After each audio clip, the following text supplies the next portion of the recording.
vibrant colors, an administration on a mission, and the Governor General declaring government's plans for a new fiscal year.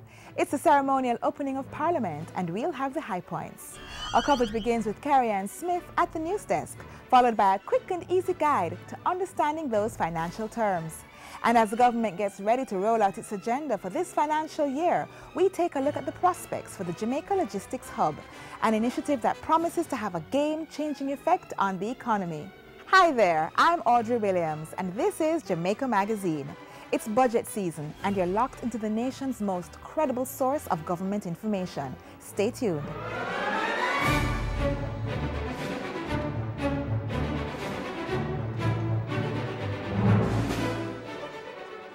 Businessmen and women, members of the MSMEs, no longer do you have to visit several government agencies to register a company or business name.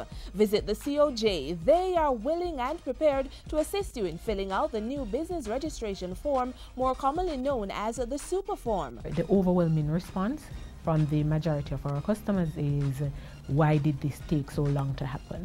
There are persons who actually waited until January 2nd to come here to do their business because they wanted to avoid going to multiple government departments. Click on ocrjamaica.com for more details.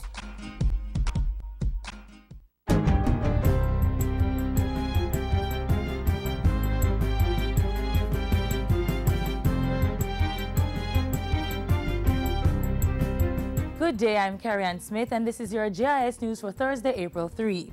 Jamaica recorded a 12% reduction in murders during the January to March 2014 period.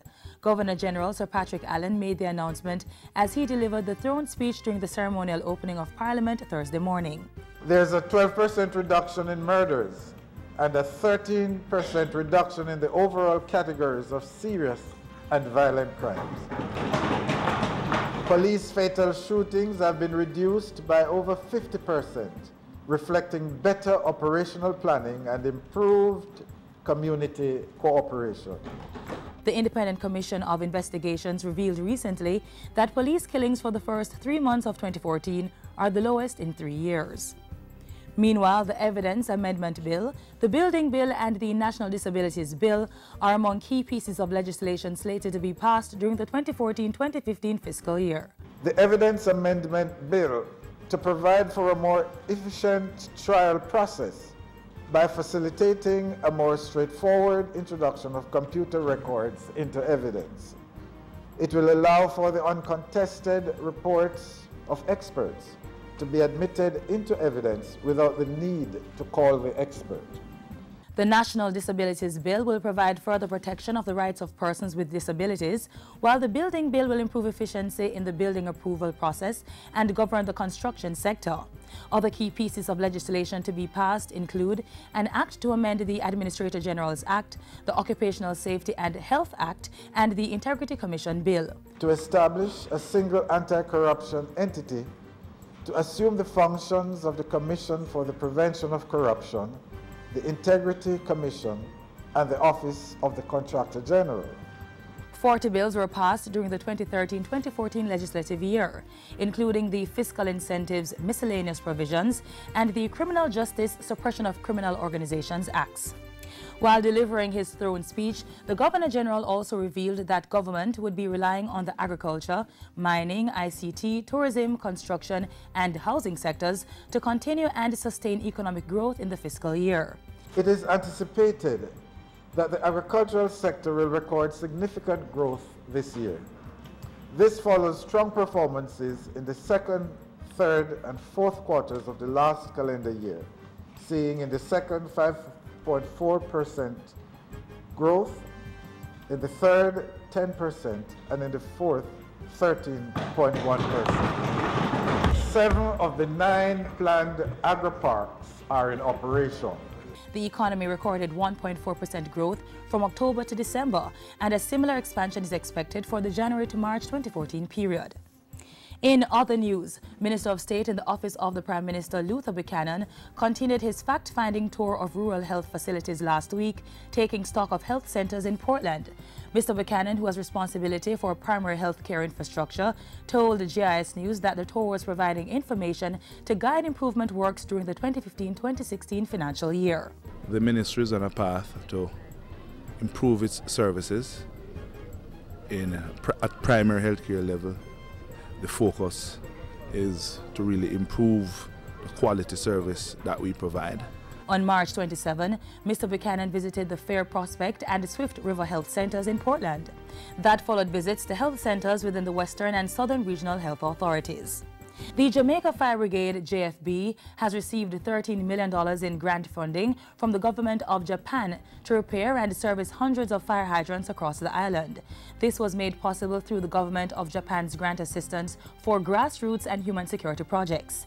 Assistant Commissioner of the Brigade, Alaric Hacker, says the grant will help to provide training for about 650 community members in fire safety skills and basic fire hydrant maintenance.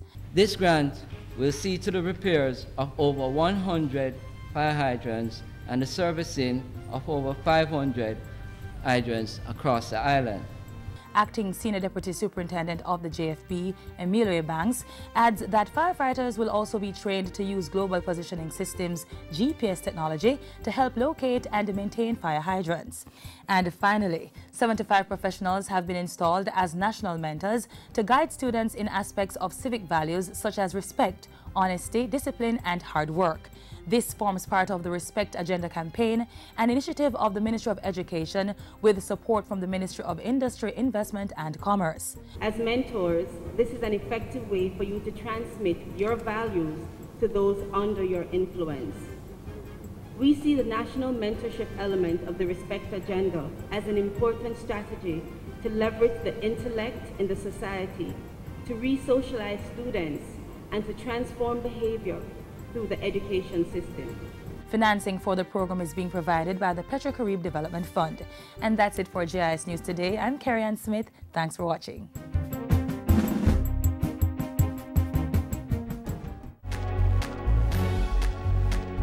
Know your numbers and control the keys to a healthier heart. Know the numbers for your blood pressure, cholesterol level, blood glucose level, and your weight and body mass index. Find out the risks they represent and what you need to do to stay healthy. Talk to your doctor and start making healthy lifestyle choices to prevent a heart attack or stroke.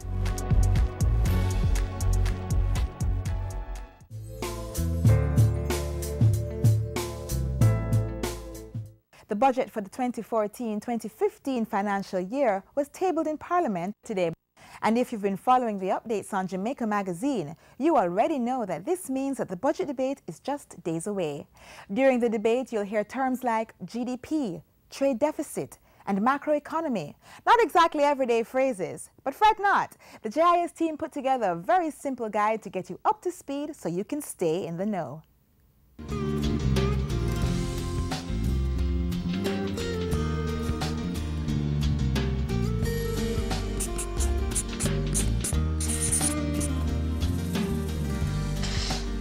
So we're in the budget season. During this time, we hear all sorts of big terms like net international reserves and inflation. But what do they mean? Ralston Hyman, a financial analyst, will be here to break down those terms inside Budget 101. Now, let's start with the term budget. The budget is simply a statement of government income and expenditure. The government in the budget says where it is going to generate its revenues from and how it is going to spend those revenues. Just like a household. Miscellaneous, 5,000. Lunch, 5,000. Wow, my budget looking good for this month. At least I don't owe anybody. Well, the government does practically the same thing. This is how the process works. Samantha? Thanks, Andrea. The budget process begins with a budget call being sent out to all ministries, departments, and agencies of government. Included in this call is a specific figure or what is termed a budget ceiling in which they should operate. Cabinet then decides, based on their programs, if they should get more money. After that, the budget book is prepared and sent to the printing office. The Governor General then makes his throne speech outlining the government's plan. And usually later in the day, the Finance Minister tables the budget in the lower house. The Standing Finance Committee of Parliament will then meet to query the details or make changes to the budget where necessary. That's followed by the various budget presentations in Parliament. When those have been made, the budget is passed and ministries, agencies and departments begin to receive their monthly allocations. And that's how the process works. The economy is the process where the country as a whole earns its living and spends its money. The gross domestic product, or GDP, is just a technical definition for the total value of all final goods and services that is produced within the country within a given period of time. 3 months, 6 months, a year. Then there's this one. Inflation tells you what is happening to the value of money. As inflation increases, the value of your money decreases because money is a medium of exchange and a standard and a store of value. So if I hear that inflation is going up by 10%, it means that prices on average have increased by 10%. So it means that your dollar is buying 10% less this year when compared to last year. there's also something called GDP deflator, which measures the changes in the overall prices. The most popular one that we use is the Consumer Price Index, which is based on a basket of goods and services that the typical household uses. It's about 488 items in that basket, and what we do is to measure the changes over a particular period of time, monthly, quarterly, annually. Now there's an international norm which speaks of fiscal deficit of between 3 and 5% of GDP. Once you're spending more than that, it tends to create a problem. Now there's an argument that when the government spends more than it earns, it crowds out the private sector because it has to go to the credit markets to borrow the difference. That drives up interest rates, and that is why, in order to bring interest rates down, keeping the fiscal deficit tight is a very important measure. Net International Reserves, NIR, as Mr. Hyman puts it, is simply the difference between Jamaica's foreign assets and foreign liabilities. So the country's net international reserves is from an individual standpoint, like your savings, the reserves that you accumulate as an individual. So if people know that you have reserves, they'll be more willing to give you credit. If we, for example, owe an exporter from overseas, it means that we'll have to pay. When you pay, it reduces your net international reserves, and that is why we always relate the net international reserves to how much weeks imports of goods and services it can buy. Macroeconomics has to do with looking at the total economy, or the economy as a whole. We look at all the variables: inflation, exchange rate, investments. Microeconomists look at just the firm, micro, or an industry. There are two kinds of capital expenditure that you'll see in the budget. There is capital expenditure that is spending on projects. That is spending on things like roads, bridges, schools, hospitals. Those are things that are designed to improve the future earning capacity of the economy. There are also what is known as capital expenditure, which includes the repayment of debt. Recurrent expenditures are expenses that always come on the budget, like wages and salaries. Think of it like your utility bills.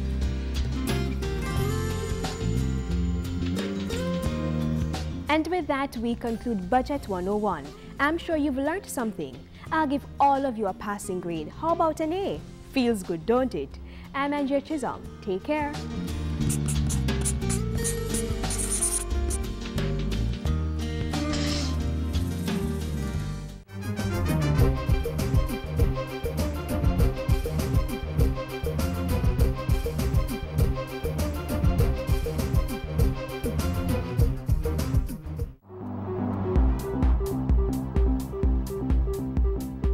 Very harsh in criticizing the government up to a few months ago, very harsh on the Minister of Finance. Yes. Is it the facts that have led you to change, Ralston? Well, when we look at the numbers, when we look at the situation in relation to the multilateral agencies, we have had 14 agreements with the International Monetary Fund. This is our 14th agreement. And when we look at the February 2010 agreement, the performance, we only successfully navigated one test. That created a credibility problem with the multilateral agencies. We underestimated the extent of that credibility problem, and that was one of the factors why it took so long for the current administration to re-engage with the International Monetary Fund, because there was a view within the international community just allow Jamaica to fail. It wouldn't have any impact on the international economy because Jamaica is so small. That's true. So the current minister had to deal with those problems. You with me? So we were very harsh in criticizing because it was taking too long to re-engage the IMF, and that had a negative impact. So you feel he has acquitted himself well? Well, yes. So investors are responding to the measures that we are taking. Those measures are designed to improve investor confidence in the Jamaican economy. Confidence is important to investments. Investments are important to growth and job creation. Yes. Yeah. That was financial analyst Ralston Hyman speaking with Ian Boyne on the JIS Issues and Answers program a couple of Sundays ago. Catch the full interview on our YouTube channel and watch now as we take a closer look at one of our government's major initiatives, which will draw billions in investment and create thousands of jobs.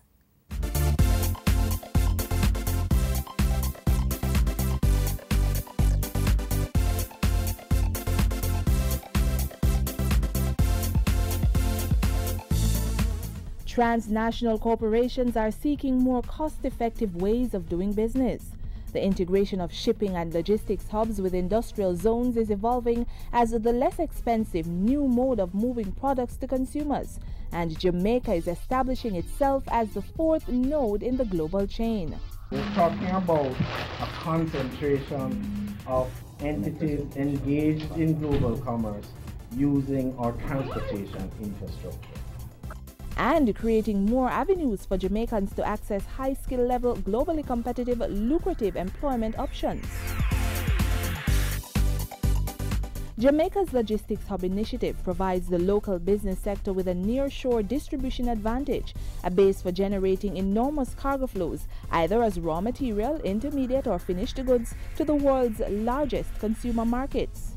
What we offer is a shorter distance to market. We offer it at a lower cost.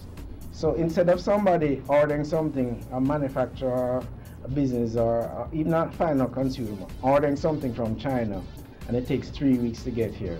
If the goods are stockpiled in Jamaica, it can take 1 or 2 days. So it's things like that that we are demonstrating to businesses, to companies, and they are taking up that value proposition that Jamaica offers. The new mode of operation creates more jobs both at the ports and the connecting industrial zones. Cargo will come out of the port into the economic zones and undergo some form of transformation. That provides work for people in the assembly, it provides work for the technicians, even just putting in manuals in the appropriate language when the camera is shipped out. And that is where you have more economic benefit filtering into the economy. Through agencies such as JAMPRO, the government has been attracting companies to set up shop in special economic zones. 16 zones have been identified, and as discussions advance with investors, work has started for the build-out of some infrastructure. It begins with the build-out of the Caymanas Economic Zone, spanning some 200 acres of production space in Phase 1 and an additional 1,500 acres of production space in Phase 2. Coupled with the Portland Bight Economic Zone, it will set the stage for thousands of new jobs, initially in construction-related tasks and later in a range of technical, manufacturing, administrative and related posts. That is where the companies will require financial services, accounting services, legal services. They're required to purchase electricity, water. All of those economic activities benefit country. It provides employment. While people will be working in the industrial zones, assembling or manufacturing products, those products will need to be transported, and that opens up work opportunities for drivers and trucking firms.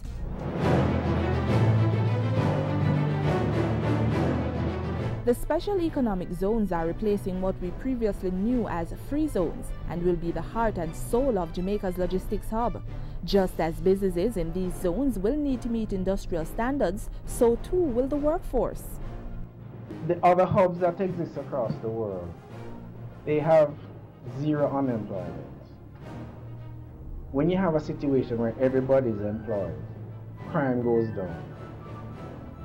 Other social ills are removed. The range of industries which we are targeting, biotechnology, medical devices, paper processing, these industries never existed in Jamaica. These globally competitive companies are looking for engineers, technicians, value-added providers, and others with internationally competitive skills and technological competencies. Jamaicans must, if they haven't already, quickly begin the process of getting international certification to fill the new job openings. The thing is, in conjunction with training, we have to ensure that the training is certified to international standards. The Caribbean Maritime Institute, CMI, with its School of Advanced Skill, is working with the local universities to train as many persons as possible and provide the required international certification to meet the demands. The CMI is also offering a special training course dubbed Logistics 101 to increase the public's understanding of the hub initiative. This is accessible when groups or organizations make a request. So people can go to the Ministry of Industry, Investment and Commerce website, the Logistics Hub Task Force, and you can register for this course. Equally, there'll be a link to the Caribbean Maritime Institute website. So you can go there and register, and you can request the course. As long as you have a cohort, we'll take it to you. The doors of opportunities are open for Jamaicans to seize the moment to build economic success. To capitalize, local entrepreneurs and job seekers must be prepared and ready, globally competitive for Jamaica's changing industrial landscape.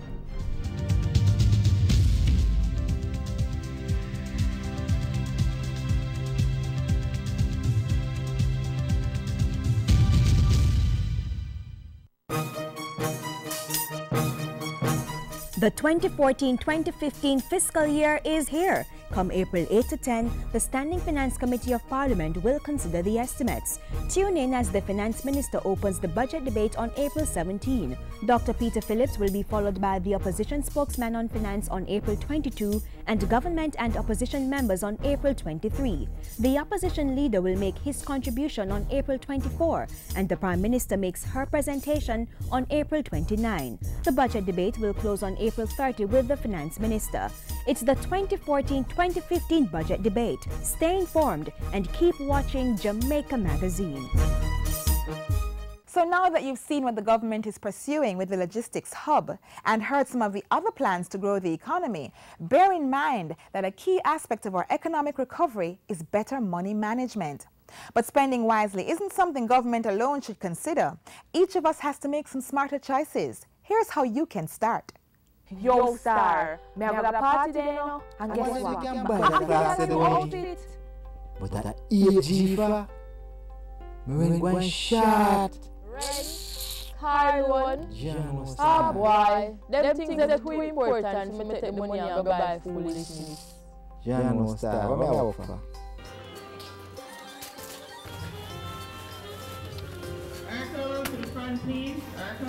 It's the no money but enough things to buy period. How do you balance the equation? The first thing you need to do is create a budget and stick to it. It's just a matter of looking at your expenditures and how you're going to pay for them.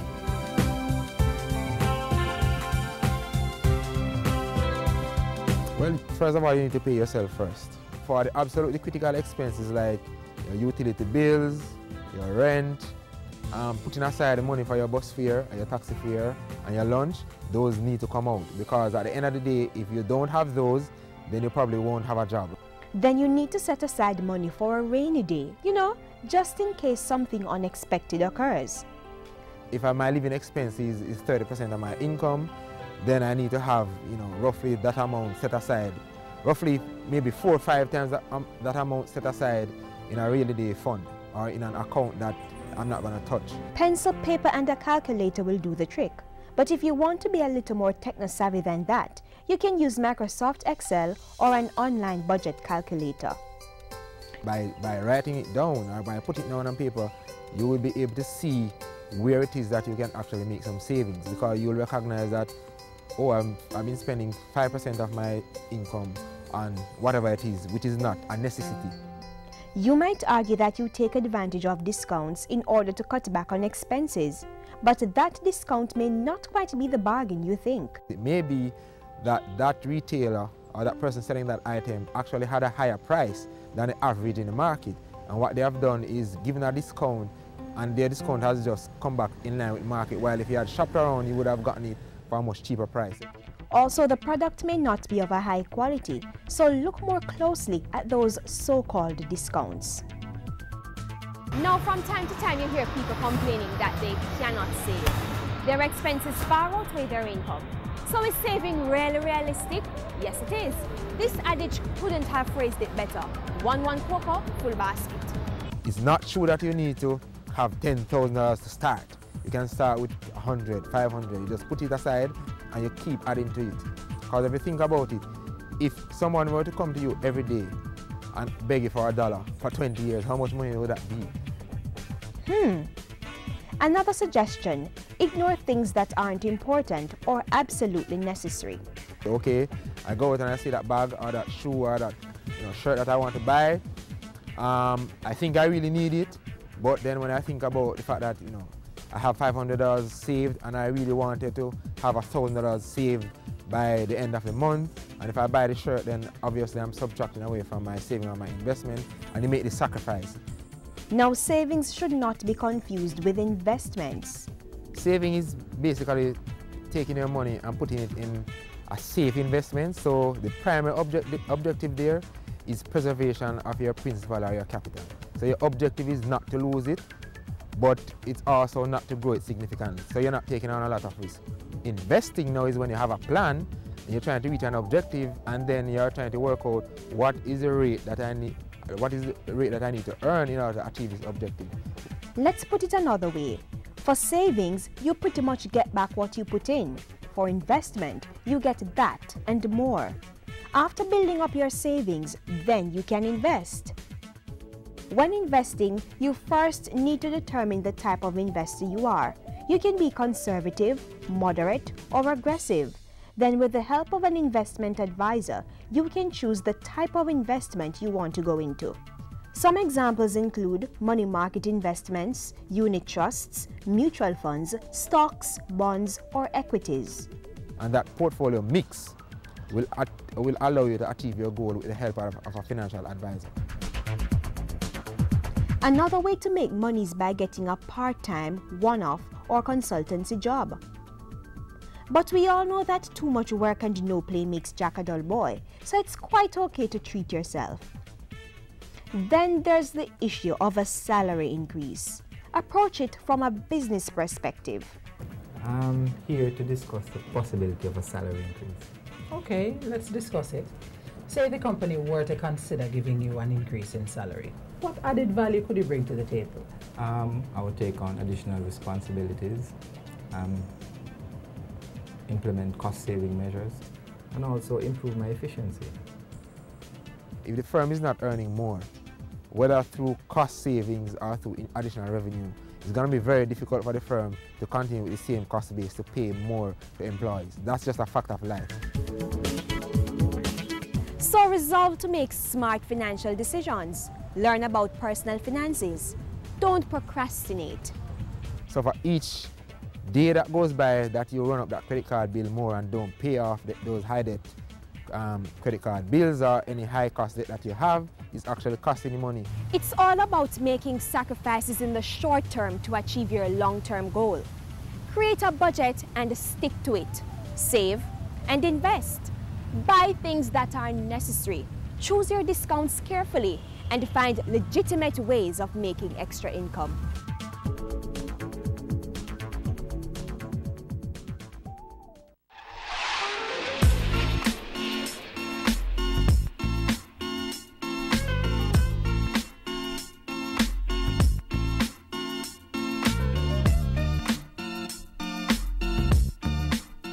This is how we close the show for today, but we don't have to lose this connection. Keep the link via our website, jis.gov.jm. Send us some feedback via email or a tweet at JIS News. Join us again tomorrow, same time, same station. On behalf of the production crew, I'm Audrey Williams. Take care.